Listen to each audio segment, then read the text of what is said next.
Hey guys, welcome. My name's AJ, and I'm so glad to be here, the Next Gen Pastor, and I want to get into the Word. But before that, I want to talk about anger today. And does anyone have competitive families? Anyone have competitive families? There's competitive families, and then there's the Hoffmans, okay? We're really competitive. In fact, we did a strength finder test, our family did, and Caleb got competition as his number 2 strength. But guess what my number 1 was? My number 1 was competition. So we're competitive even in our competition levels. And so whenever we play games, like it gets intense fast. And this particular time, we are at Hume Lake. Here's a picture of Hume Lake at this field, and we're doing a wiffle ball tournament. And it is all the wives, everyone's playing. It's a great time. It should be a lot of fun. But there's something unique our family can do, which is to make it feel like the World Series, right? Like this was the most competitive baseball game that was happening that day on the planet. And so anyways, we're really competitive, and then Janelle, she's basically my sister, she decided to marry a guy named Gabe Matthews, okay? And maybe that's why we're competitive. I don't know. If you know Gabe, he's just one of the most intense people I've ever met in my life. He's in the room. Don't look at him, okay? I'm gonna talk to you guys over here, all right? Maybe he's over there. I don't know. Anyways, we're playing wiffle ball, and there's Kara, my either sister or was about to be sister, I forget which year it was. She grounds out to short, and they throw it to first, and it's a bang-bang play, right? Like, you can't really tell who's safe or out. And so, of course, before the first baseman even catches the ball, I hear this insane loud yelling from the left side of the field, and it's Gabe screaming, she's out, and something in me welled up and said, enough is enough, right? And I decided that in that moment, I was going to out Gabe, and I just started yelling, she's safe. And so I'm on this side of the field, he's on this side of the field, and the game stops as both of us start walking to each other, just starting to yell, she is safe or she is out, and I am not backing down. Like, this was I don't know if this was like a moment where I became a man, I don't know, but I was like, I will die on this field. And I'm just yelling, and I don't know if Gabe was like, it's not worth it or what, but I'm proud to say that she was kept on first base. Gabe went back, crawled to his hole, and I felt victorious. But the problem is that I was already competitive, but Gabe left that conversation like laughing, and I did not. Like, I was mad. And this became, I don't think I've ever tried more in any sporting event, like more than high school football, anything. Like, I gave this football game with my wife, my nephews, more energy and effort than is really appropriate, you know? Like, and so the really bad news is that we lose, okay? And even more bad news is that Caleb was on Gabe's team, right? And so you know how when you're a sore loser, what do you do when the game ends? You just leave, right? And I like to say that was me being wise because I was so upset. But we lose, and I'm like, I'm done. And I just start leaving. And my dad, being a great dad, runs after me. He's like, AJ. And I don't even turn around. I'm like, what? Right? Like, and he's like, you okay? And I'm like, and honestly, I was still mad. And I was like, no. And he's like, what's wrong? Like, you don't look, no, I think I said yes. And he's like, no, you don't look okay. And I'm like, I'm fine. And he's like, what's wrong? And he's like, why are you so heated up? Like, why did you get into it so much? And I said these words, and I will never let them down, and I'm truly embarrassed, okay? So just hear me out. But for some reason, this came out of my mouth. I said, Dad, when good men do nothing, evil prevails. Which prompted my dad to laugh, which made me feel even better, because now I'm more mad. And then he's like, are you calling Gabe evil? And I'm like, you said it. I didn't say it. That was you. I'm just kidding. But anyways, the truth is, I really embarrassed myself. Like, Colton we were chatting after this. He was like, I remember that. I'm like, dang it, right? Because I was way, way too angry about something that truly didn't matter. And I made a fool of myself. What made it worse was later that night, I was talking to Kara, and she was like, AJ, I was out. But she's like, you were just so adamant. I was just like, I'm not going to say anything. Gosh. So anyways, what? Oh, yeah, whatever. Oh. So anyways, stick with me. Okay. When we are angry, we make really poor decisions. and often make fools of ourselves. The problem is, and I don't know if you can relate to this, but the world is getting really, really effective at making me angry.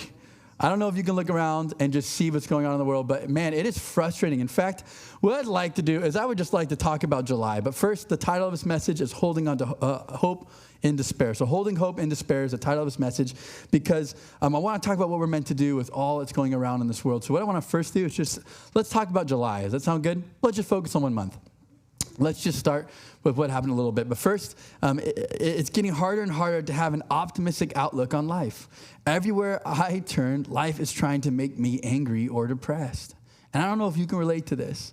And if you can't, I think I can. I just want to talk about what's happened in July. We had, for the first time since 1981, a president or ex-president get shot at, right?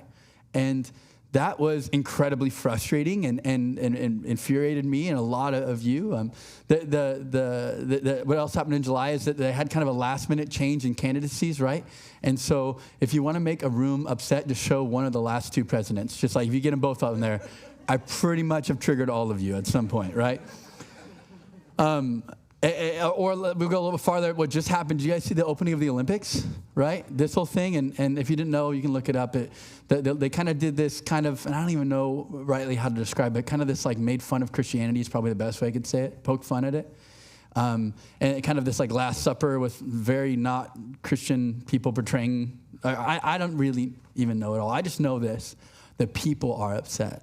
And I know what's upset you more than anything. I know the one thing that really set you off last month that really was difficult is when you tried to get in the coffee line and it was full, right? You showed up a little bit late.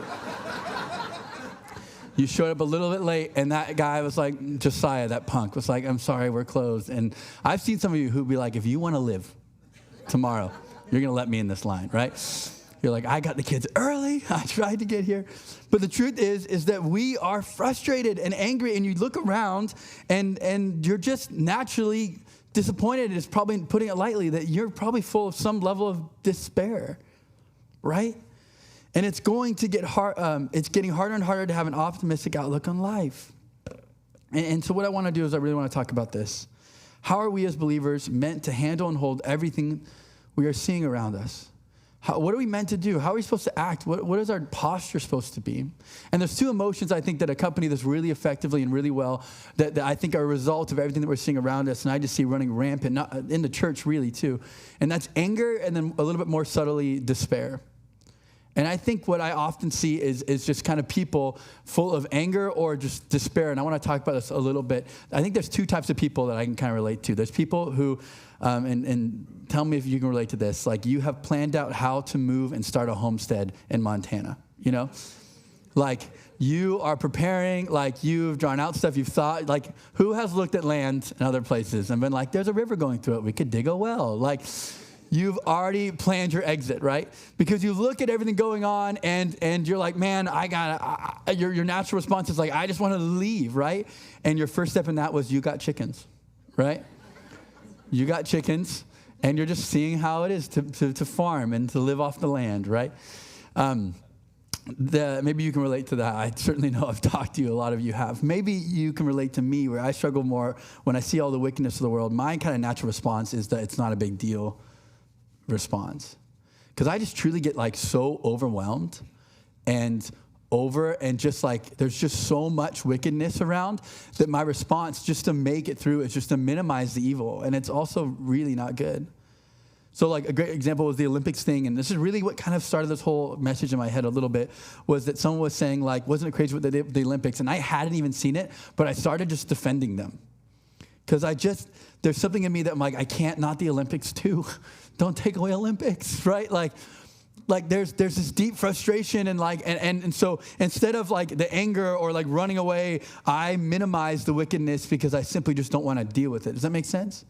And I think for a lot of us in the room at different levels, we can relate to these two emotions. And here's the problem. I can relate deeply with wanting to get Daniel's guns and Caleb's chickens and move to Montana. Like we've talked, and what do I bring to that situation? Leadership, okay? But or you're like me, I can You're a little more like me where I just deeply relate to this idea of like, I just can't handle more craziness. Like I just am over it. And so I just end up just pretending like it's not there or defining that it's not there. And I think the truth is this, is that both of these responses fall woefully short of a life marked by hope and joy, the life that Jesus calls us to live. And yet most of us, I think, are in a constant battle of despair or anger. And so what we want to ask this morning is this: what does the Bible say about how we are to handle evil, hold to hope, and have joy in a world that is in despair? How are we to handle evil, hold to hope, and have joy in a world that is in despair? And that's where this guy named Habakkuk enters the chat, okay? If you know anything about Habakkuk, he's got a really weird name.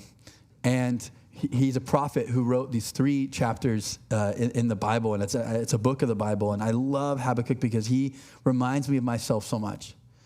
He has a beard.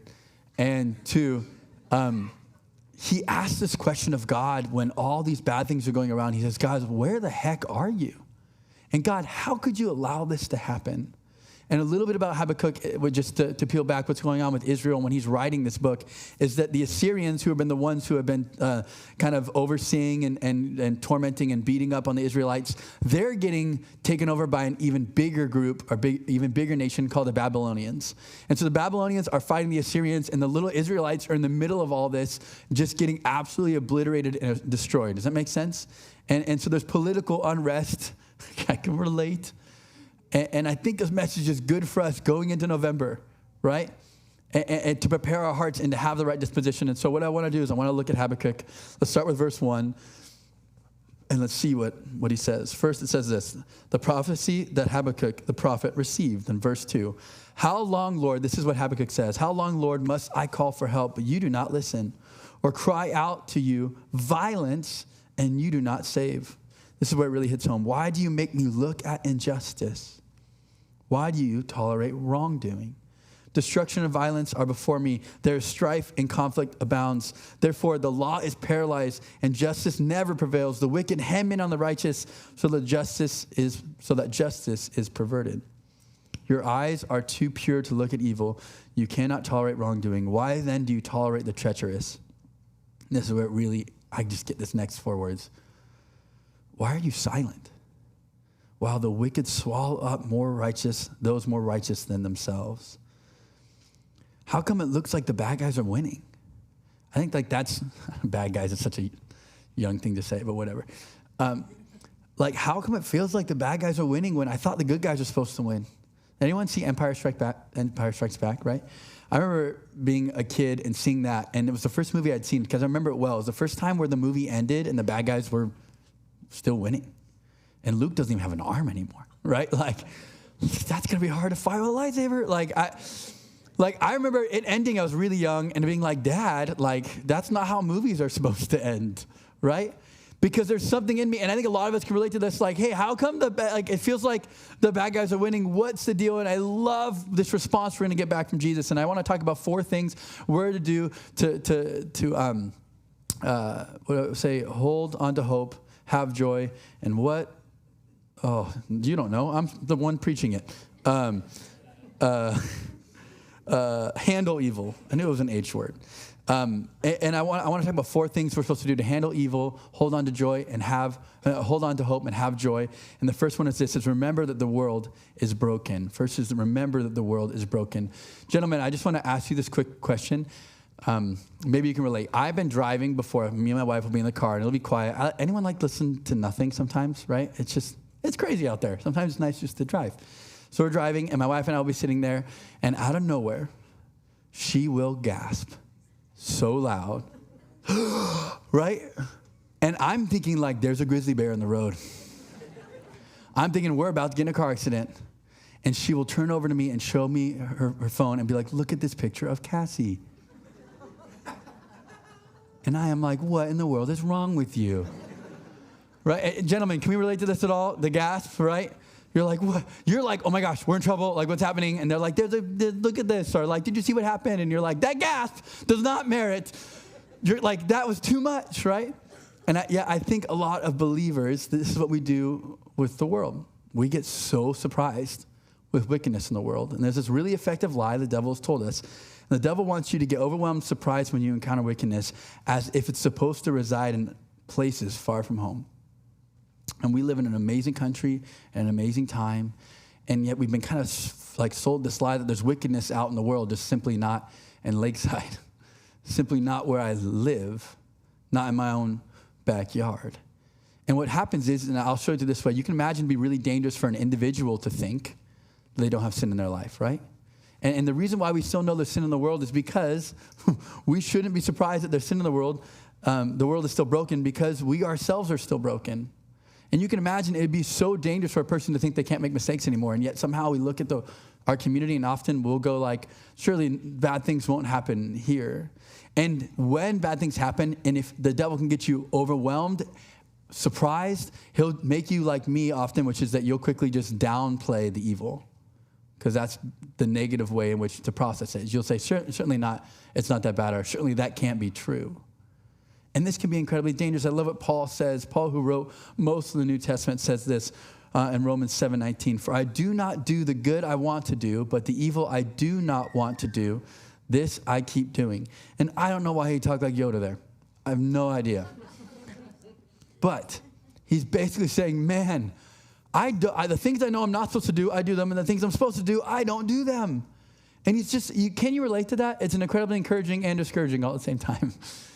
Because you're like, if Paul can't figure it out, it makes you feel a little bit better about me. But it also means that, man, until we die, we're going to have issues in our life. You're going to be broken. You're not going to be fully restored until you are glorified into heaven. And so until then, there are going to be parts of you that mess up, make mistakes. And we're never surprised at that. So let's stop being surprised when people around us are wicked and broken. Because it's inside of us. It's probably inside of other people too. And the devil's been really effective at just discouraging everybody at what's going on. And sometimes it's kind of like, what did you expect? What did you think was out there? Have you ever met the person who says, we just need Jesus to come back, right? Like, have you ever heard someone say that? We just need Jesus to come back. And I understand the sentiment because when he comes back, it's going to be amazing and we're going to be in heaven forever. But there's a part of me that I feel like it kind of lacks empathy. Because do you know anyone else who doesn't know Jesus yet? Because if he came back right now, it'd be over. This is it. Eternity is set. It is finished. And so there's a part of me that relates to the sentiment, but really there's a bigger part of me that goes, Lord, whatever your timing is good because there's people I love and deeply care about who don't know you. And so I will work and grind and do whatever it takes for them to come to know you and intercede and be your hands and feet until then. So Lord, you come back whenever, but I'm not necessarily trying to hope that that's sooner rather than later. Because, man, there's still people in this world that I love that don't know Jesus.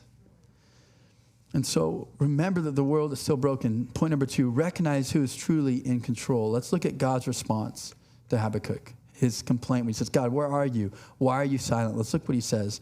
But first, recognize who is truly in control. Verse 5, Habakkuk 1:5. Look at the nations and watch and be utterly amazed, for I am going to do something in your days that you would not believe, even if you were told.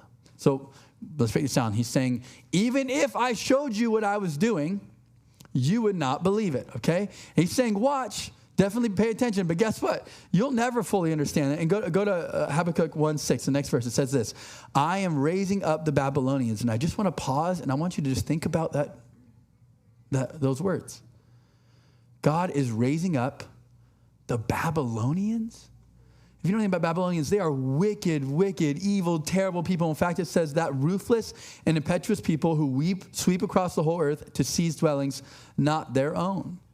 And so what God is saying here is saying, I am using these people for my purpose.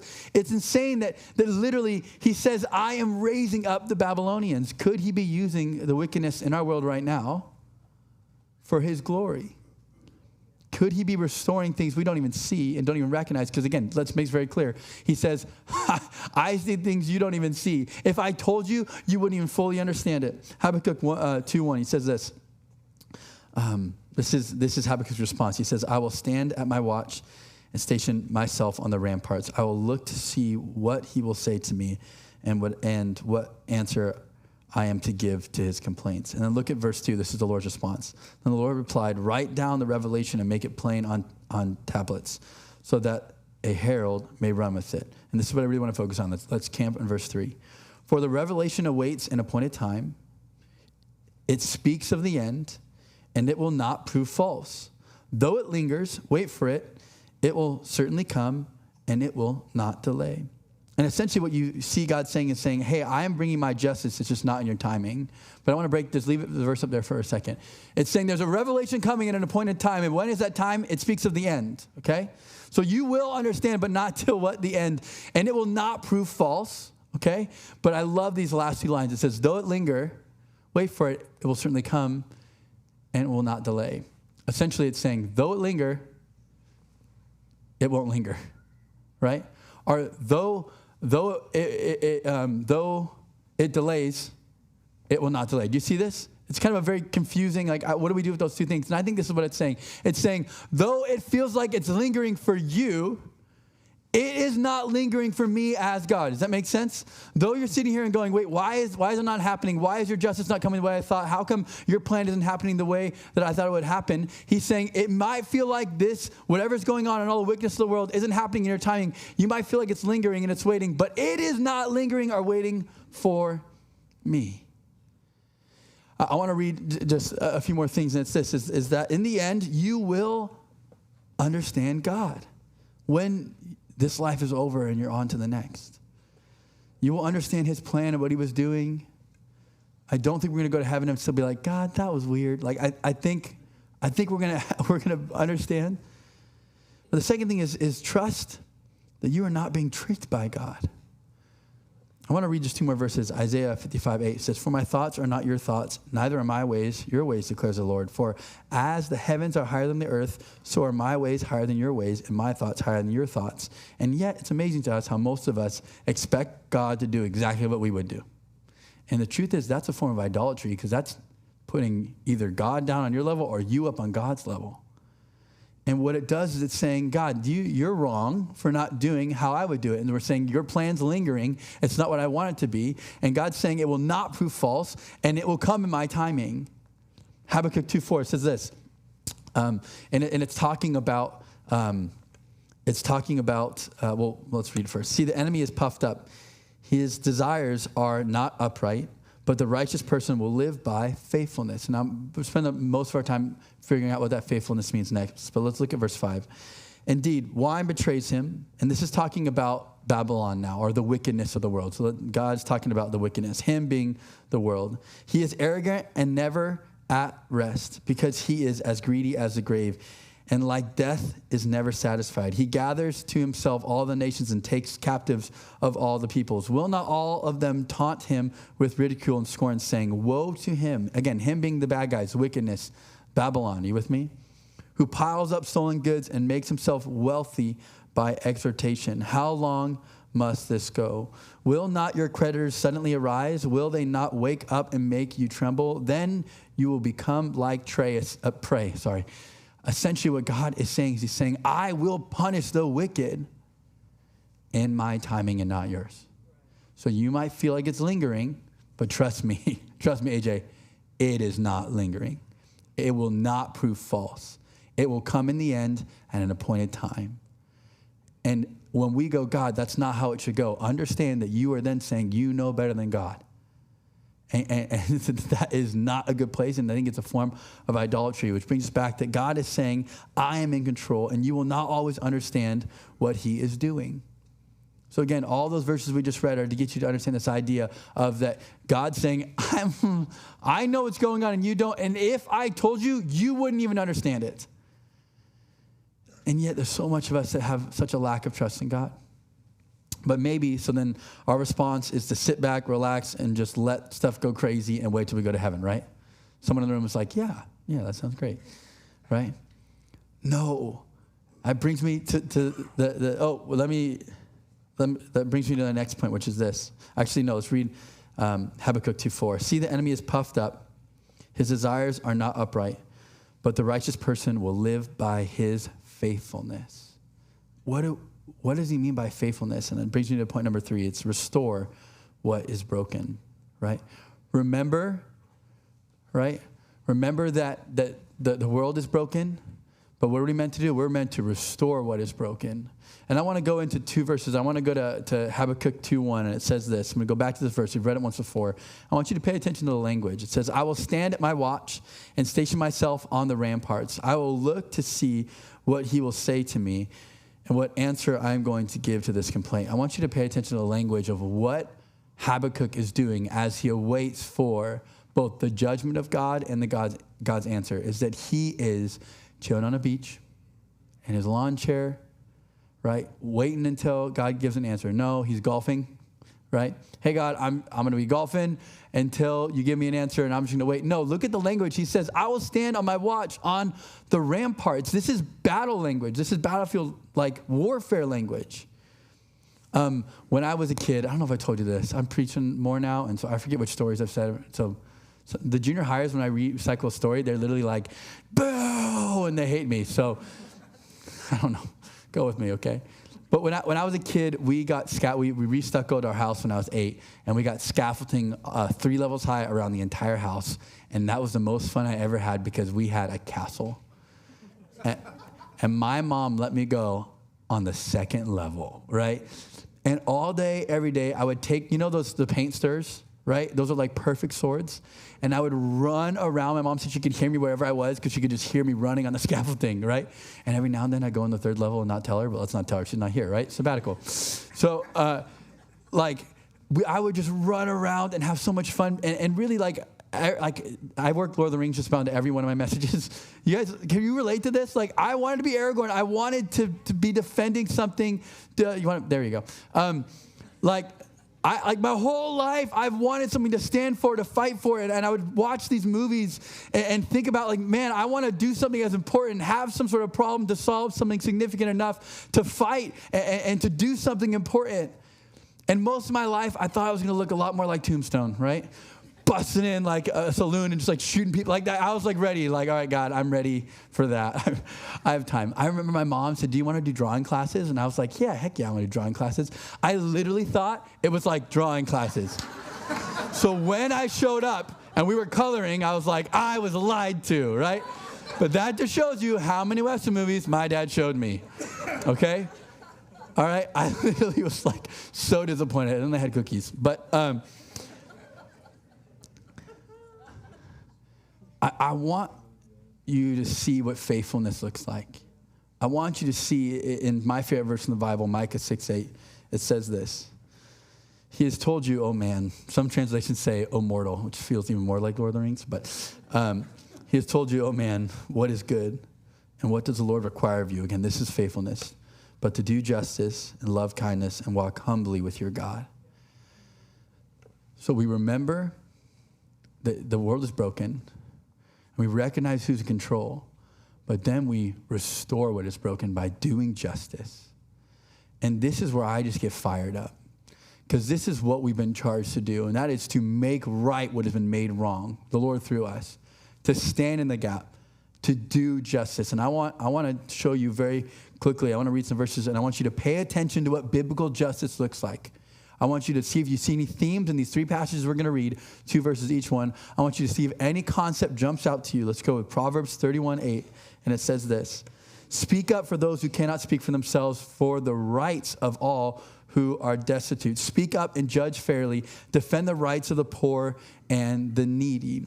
Isaiah, in the Old Testament, prophet Isaiah, Chapter 1, verse 16 says this. Wash and make yourselves clean. Take your evil deeds out of my sight. Stop doing wrong. Learn to do right. Seek justice. Defend the oppressed. Take up the cause of the fatherless and plead the case of the widows. Proverbs 24:11 says this. Rescue those being led away to death. Hold back those staggering towards slaughter. If you say, but we knew nothing about this, does not he who weighs the hearts perceive it? God's saying, don't pretend like you didn't see the injustice. I know you know. I know you see it. Does not he who guards your life know it? Will he not repay everyone according to what he has done? So here's the deal. We all want to do justice. We all want to restore what is broken. But if your anger with evil ultimately stops with your emotions and does not lead to action, you are not helping, you are probably hurting. And yet this is where most people, I think, in our culture reside. where most of us get so fired up and angry, and it really doesn't get beyond our Instagram or our Facebook page. It doesn't get much farther than simply just getting angry about it. And the devil loves that because you get all riled up and build all this tension, but then you don't have any good outlet to do justice. And here's what I really want to get at today. In James 1:27, it says, religion that is pure and undefiled before God the Father, that is this: to visit orphans and widows in their afflictions and to keep oneself abstained from the world. But yet, so many of us are so upset about the injustice in the world, but we walk by orphans and widows all the time. And we lack to do the justice that is literally right in front of us. We all want to change Olympics. I'm down. I want to change elections. I want to do big, huge things, but I don't think we'll ever get there if we don't start doing the justice that is lying right in front of us. That we all are so often caught up on, and because it's so easy to get mad about something so crazy big, because it makes you feel like, man, well, of course I can't change that. And so you just keep in your anger, and that's kind of the end of it. Just kind of ends with emotions. But are you broken enough for the innocent, the fatherless, the widows, the orphans? Did you pay attention? That's what biblical justice is. Again, it's not that we don't care about those big, incredible cultural things or any of that stuff. But I think what God first calls us to, true, pure, undefiled religion, is to care for those innocent and hurting right in front of us. I want to tell you guys a quick story about a summer camp once. There was this kid that they got invited, and he was a little rough around the edges. And you know those kids or people who know how to like get in trouble enough not to get sent home, but they go right to that line? Some of them are your kids. Right? Like you know it well, right? Not enough to like really get in trouble, but enough to frustrate the heck out of you, right? But this particular kid had done it so much where I just looked at him and said, hey, dude, look at me. This is the last time. He had been disrespectful to enough leaders. Nothing beyond just like disrespect that's slightly funny, you know, the terrifying kind. Enough that like it gets a laugh, but you're like, you can't do that or you can't say that. And so finally I'm just like, dude, listen, this is the end. No more. If you do one more thing, you're out of here. I'll come out like an umpire. I'll get you out of this game, right? And so I tell him, we're done. This is it. I warn him. And 30 minutes later, we haven't even made it an hour.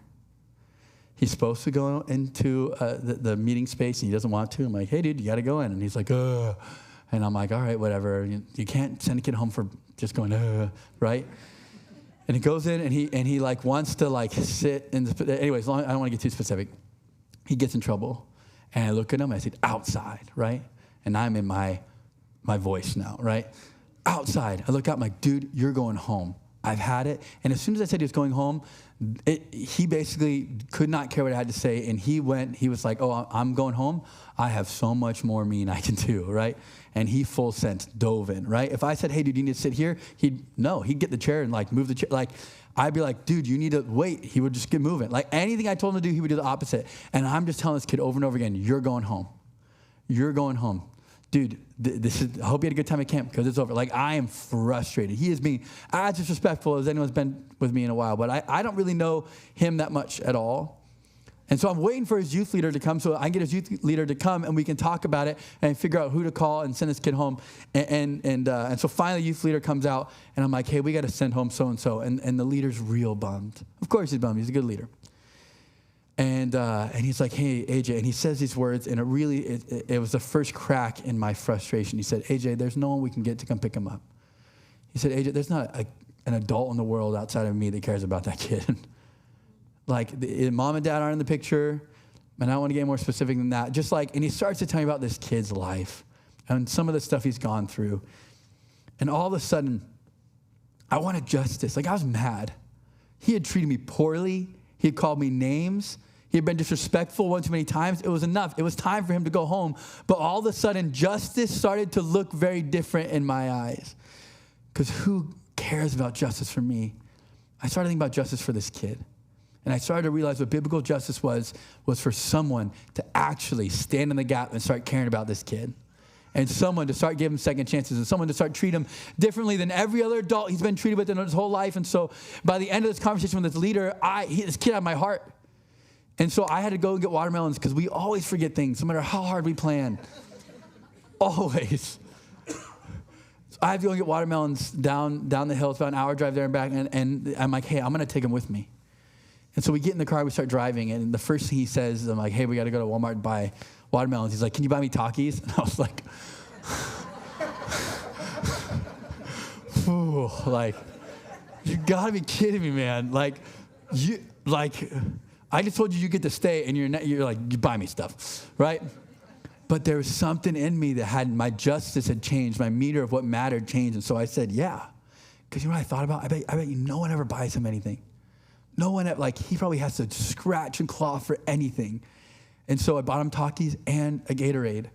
And then all of a sudden, that melted stuff. And by the end of the car ride, he's crying. We're talking about his family. We're talking about his life. And I was able to stand in the gap and pray for this kid. And now I think that was the justice that God called me to. And I think that's the justice that God calls you to. And let me tell you, there's no shortage of hurting, broken people around us. I promise you, okay?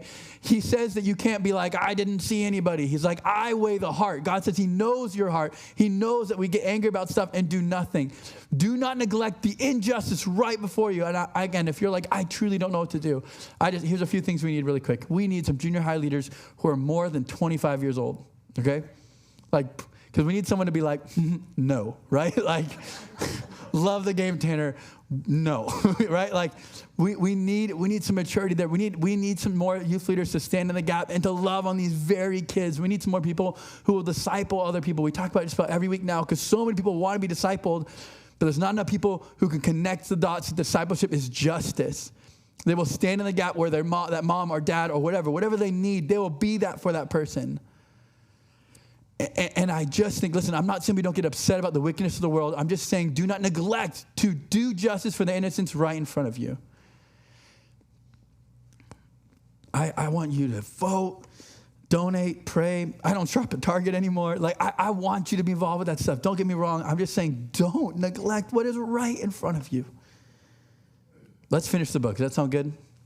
Let's go to the end of Habakkuk in chapters 3, verses 17, 18, and 19. Let's read them right now, and we'll see Habakkuk's response to the answer. And again, what is God's answer? God says, I'm bigger than you, Habakkuk.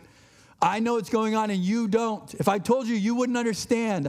I know what's happening. I'm even going to use the Babylonians. And Habakkuk in other verses is like, how could you use such a wicked people? And he's like, because I'm God, right? My ways are higher than your ways. You think it's lingering. It is not, okay? And then we go to the last verse, the last few verses, verse 17. Though the fig tree should not blossom, nor fruit be on the vines, the produce of the olive oil fail, the fields yield no fruit, the flock be cut off from the fold, and there be no herds in the stalls. So basically what you're describing for Habakkuk is economic collapse. You're talking about societal collapse. There's no food to be had, something that you and I can't even comprehend or even try to relate to. He is talking about, it's an agrarian culture, right? You grow things to eat. Nothing is going where it goes. And so Habakkuk says, so I will wait stubbornly for your answers. So I will, retire early and move to another country. Or I don't know. What. That's not his response. Look what he says in verse 18. Yet I will rejoice in the Lord. I will take joy in the God of my salvation. Whoa. It reminds me of Isaiah when he says this in chapter 56, verse 1. He says, thus says the Lord, keep justice and do righteousness, for soon my salvation will come and my righteousness be revealed. He's talking about Jesus. Here's the last point I have. Point number 4. Rejoice in our future hope. My name is written in the Lamb's Book of Life. That is enough to quench any despair that will rear its ugly head in my life. No matter how bad it gets, the Lord blesses, the Lord gives, the Lord takes away. Blessed be the name of the Lord, right? That simply the fact that Jesus found me, chose me, saved me from my sins, adopted me to be a son or daughter is enough for me to have unshakable joy. Doesn't mean I always feel the emotional joy, but my disposition, my outlook on life will be in joy because my future hope is not in this life, but the next. And too many of us are living for this life. And so when you see the wickedness of the world, it cripples you because this is where your treasure and hope is and it's threatening your treasure and your hope. Instead of having your future hope and treasures in eternal things that moth can't eat or destroy. So we ask the question, how are we to handle evil, hold to hope, and have joy in a world that is in despair? And I just want to review with you really quick. It's this. Remember, the world is broken. Let go of the lie that your life is supposed to be incredible and perfect and awesome all the time. Let go of the lie that wickedness is not in your backyard or even not in yourself. We need to be aware that when wickedness rears its ugly head, to not be overwhelmed, so we minimize it, okay? That's all I'm saying. Number 2, recognize who is truly in control. Lean into God's plan. Stop being idolatrous by saying, God, how dare you do this? And he's saying, what did you just say to me? You don't even know. Like, right? God should just smite us all the time. Boom, boom, boom, boom, right? But he loves us so much that he deals with that. He deals with our, he doesn't just destroy Habakkuk for being like, God, where are you? He answers, but his answer is not, let me explain every perfect little thing to you. His answer is, trust me and lean into my plan and trust it is better than your plan. Number 3, restore what is broken. Love justice by doing justice. Do not neglect to love and to intercede for those who are innocent and need help, the orphans, the widows, the fatherless, right in front of you, and complain about everything else that God's not fixing. The mechanism for God fixing the world is one by one, us making disciples of all nations. It's our co-mission. That's the plan. That's the strategy for world conquest. It's us loving the innocent, the hurting, and the broken. And the last thing is this: rejoice in our future hope. Live this life for the next, not this one. And I'd love to just finish with this. Can I just read you the last verse? Because I think it's so interesting. And this will be a little funny, but let's read it together. It says this in Habakkuk 3:19. God, the Lord, is my strength. He makes my feet like a deer's, and he makes me tread on high places. And it says to the choir master with stringed instruments. I did a lot of rock climbing back in the day, and if you have climbing shoes, you'll notice they come to a point. And they're very, very thick. And honestly, it looks a lot like a deer's hoof, okay? And I think the best way to really see this is to show you guys mountain goats. Can I do that? Check out this video of mountain goats. I just want you to look at it, but listen to me, but watch the mountain goats, okay? You're seeing these goats go places and do things and climb places that no one else can go. And it's actually one of the ways in which these mountain goats survive and avoid the danger is that they go places where other animals and predators can't go. They're kind of cute too, right? Okay, let's call that one Colton. And so Colton's going places no one else can go. Because he's climbing, and you literally, and at the end I'll show you a picture, like these animals do incredible things, and it's all because, and if you could hear David Attenborough right now, he'd be like, because of their hooves, like, they like, look at that. Look where it is, how high it's going. It's not stressed. That's Colton actually. I would be losing my ever-loving mind if I was hanging off, right?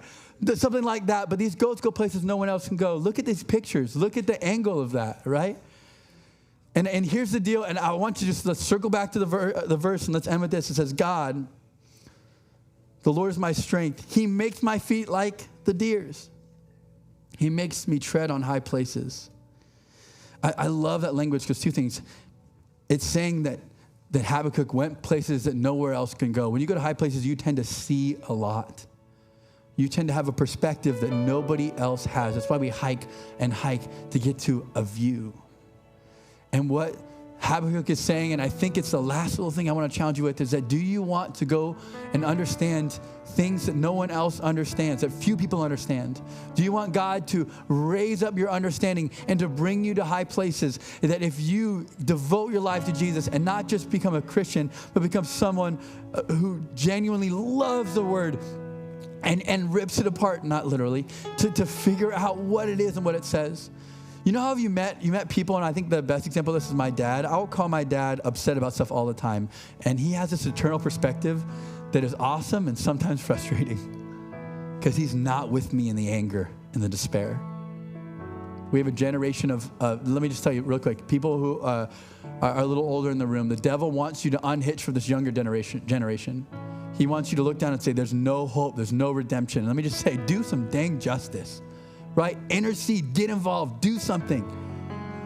And the enemy is trying to get you to be like, man, I just want to move. I want to get out of here. Let's go homestead, whatever. And maybe God has you in this place for this time, for this cultural moment, despite how wicked everything is, to do some justice, to be his hands and feet in the wicked places of the world. Would you guys stand with me? So here's the deal. I want to challenge you. If you want that understanding, that peace that goes past understanding, that joy that can't be taken away, the Job-type joy where his whole life is ruined, and you say the Lord gives and the Lord takes, but blessed be the name of the Lord. If you want to be like that, if you want to go to the high places, you have to ask the Lord to take you there. You cannot strap your boots up and just bring you I ruined that. But you can't just bring yourself there. It has to be by a good, gracious God revealing to you understanding that you didn't have before. And I just first think you're going to get that from God's word. But second, I think you have to walk humbly. And I just think the little action item I would challenge you with today is to go get prayer. Some of you guys are genuinely even crippled by what you're seeing around you. Maybe there's hope, but you don't have it yet. Maybe there's literal joy that you don't have, that you need to just make it today. And so my challenge to you is this: if you can relate to this message on a small scale, just a little bit, you could use that encouragement. Or man, on a deep scale, would you go get prayer? Or if you today simply just want to ask God, would you give me understanding, perspective that very few people have? I want to go in high places. Don't expect to be in high places and not ask and pursue the Lord to get there. He will take you there, but there's part of our part is pursuing it.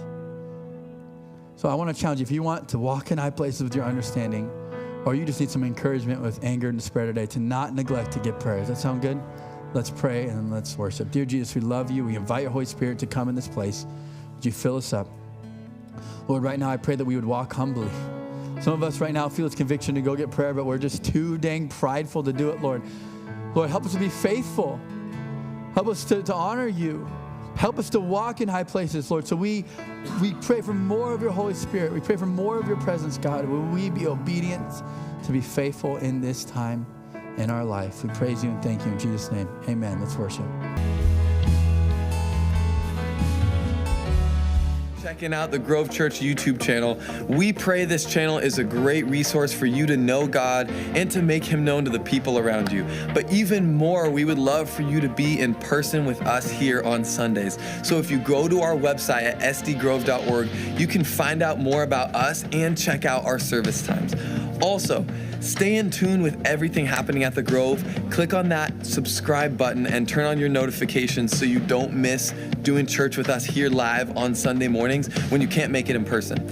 And if you enjoyed that message that you heard today and it blessed you, click on that message playlist button that's on your screen right now to view all of our previous messages that will help you grow in your faith so much. God bless you guys and have a great week.